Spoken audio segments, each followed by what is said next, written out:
बहुत समय पहले की बात है। देवगढ़ राज्य में राजा विक्रम सिंह का शासन था। वे न्यायप्रिय, शक्तिशाली और बुद्धिमान राजा थे।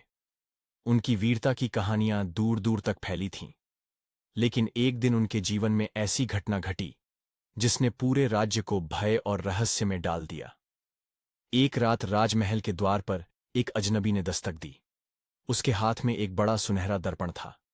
उसने राजा से कहा, महाराज, यह कोई साधारण दर्पण नहीं है।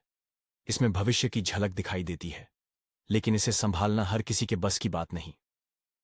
राजा विक्रम सिंह को इस रहस्यमयी वस्तु में दिलचस्पी हुई। उन्होंने उसे अपने राजमहल में रख लिया। लेकिन अजनबी ने जाते जाते चेतावनी दी, महाराज, इस दर्पण का उपयोग सोच समझकर करें। यदि किसी ने इस पर अधिक नजरें गड़ा दीं, तो वह अपने ही भ्रम में फंस जाएगा। अगली सुबह राजा ने उत्सुकता में दर्पण में झांका।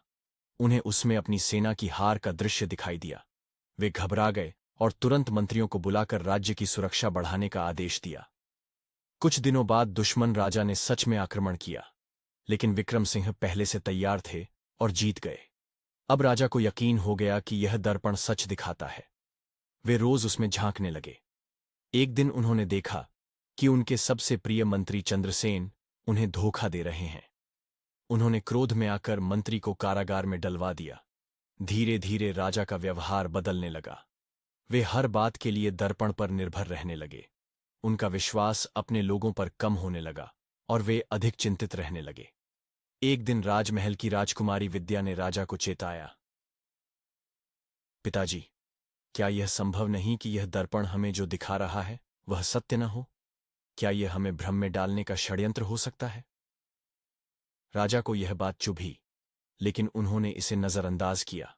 मगर उसी रात जब वे सोने गए तो अचानक उनके कक्ष में वही अजनबी प्रकट हुआ। अजनबी ने मुस्कुराते हुए कहा, महाराज, आपने मेरी चेतावनी नहीं मानी। इस दर्पण में जो आप देखते थे वह आपके भय और अविश्वास का ही प्रतिबिंब था। इसे जिसने भी अपनाया वह अपनी ही सोच के जाल में फंस गया। राजा को समझ में आया कि वे एक भयानक भ्रम में जी रहे थे। उन्होंने तुरंत दर्पण को महल से बाहर फेंकने का आदेश दिया।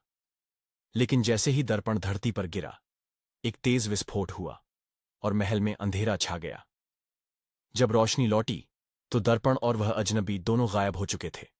राजा को एहसास हुआ कि शक्ति और ज्ञान का सही उपयोग ही व्यक्ति को महान बनाता है। उन्होंने फिर कभी अंधविश्वास और भय में जीने का निर्णय नहीं लिया और अपने विवेक से राज्य चलाने लगे। देवगढ़ राज्य फिर से समृद्ध हुआ और राजा विक्रम सिंह का नाम इतिहास में स्वर्ण अक्षरों में लिखा गया।